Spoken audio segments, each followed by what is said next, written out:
You're listening to Heritage Radio Network.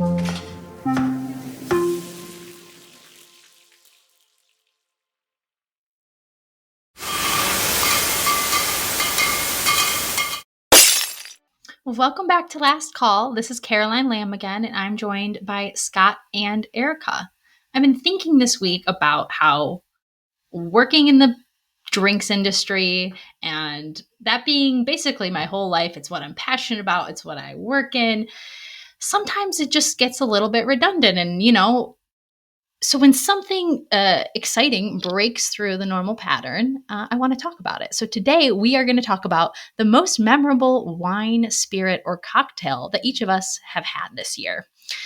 And for me, I am lucky enough to taste hundreds of wines every month in my job. And so again, when something breaks through that pattern, I definitely stop and take note. So recently I tasted a wine called Domaine de la Sarraziniere, please pardon my French, literally. And it was a cuvée called Claude Seigneuret. This is a wine from Macon Boussière, and it's through an importer, a very small importer based in Chicago called Loci Wines. This company started by someone named Randall Bush, who had a long career with Rosenthal Wine Merchant, and he started his own company. And I believe he's really just distributing in the Chicago area, Michigan, and a little bit in Indiana.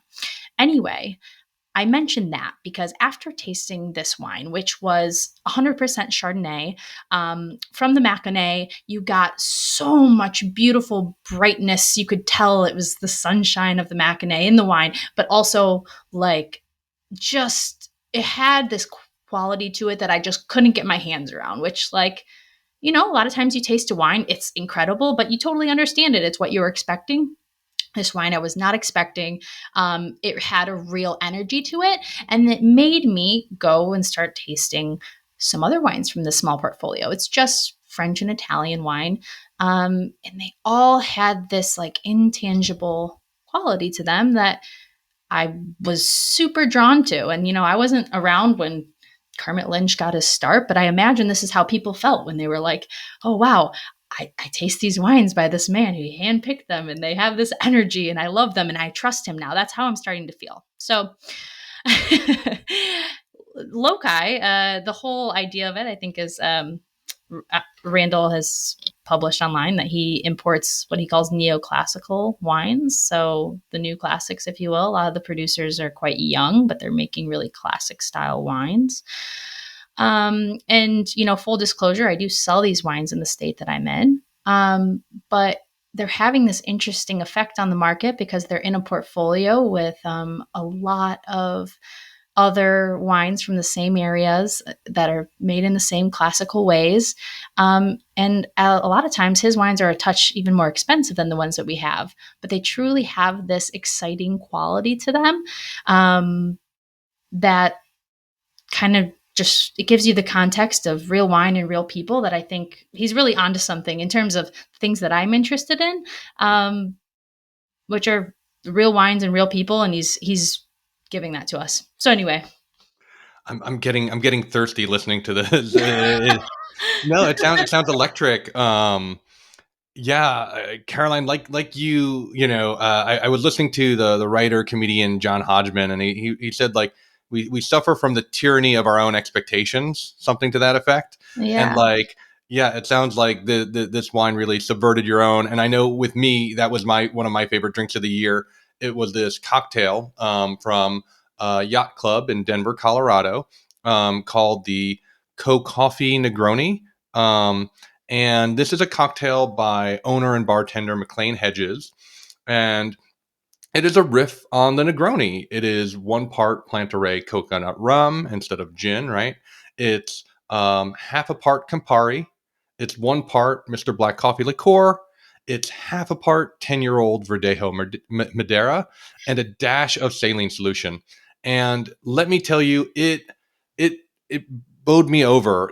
This is a cocktail that is like a cover song that is better than the original. It is Aretha Franklin's Respect. It's Johnny Cash doing 9 Inch Nails' Hurt, right?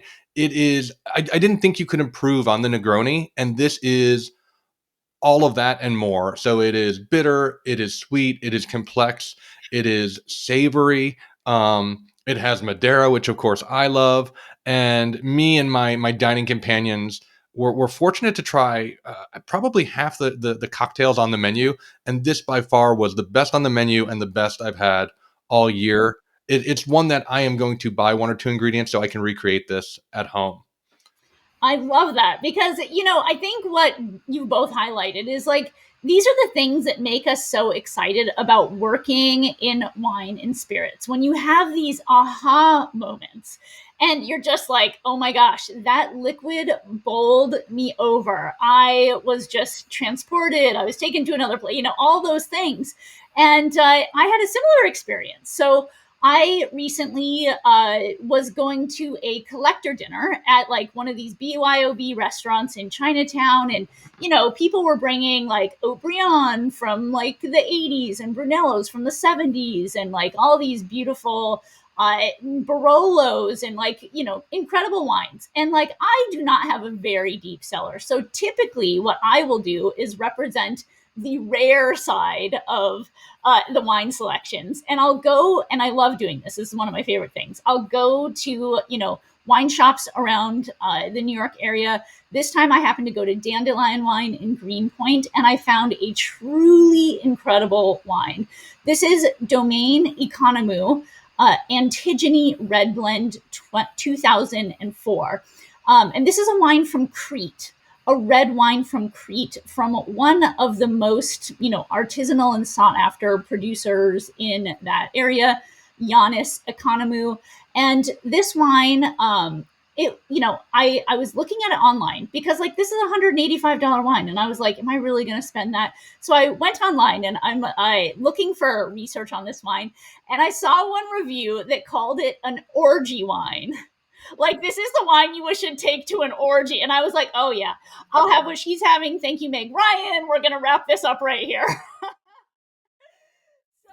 I got that wine, and I must say it did deliver. All of the collectors at the table were taking photos of this wine and talking about how much it blew them away.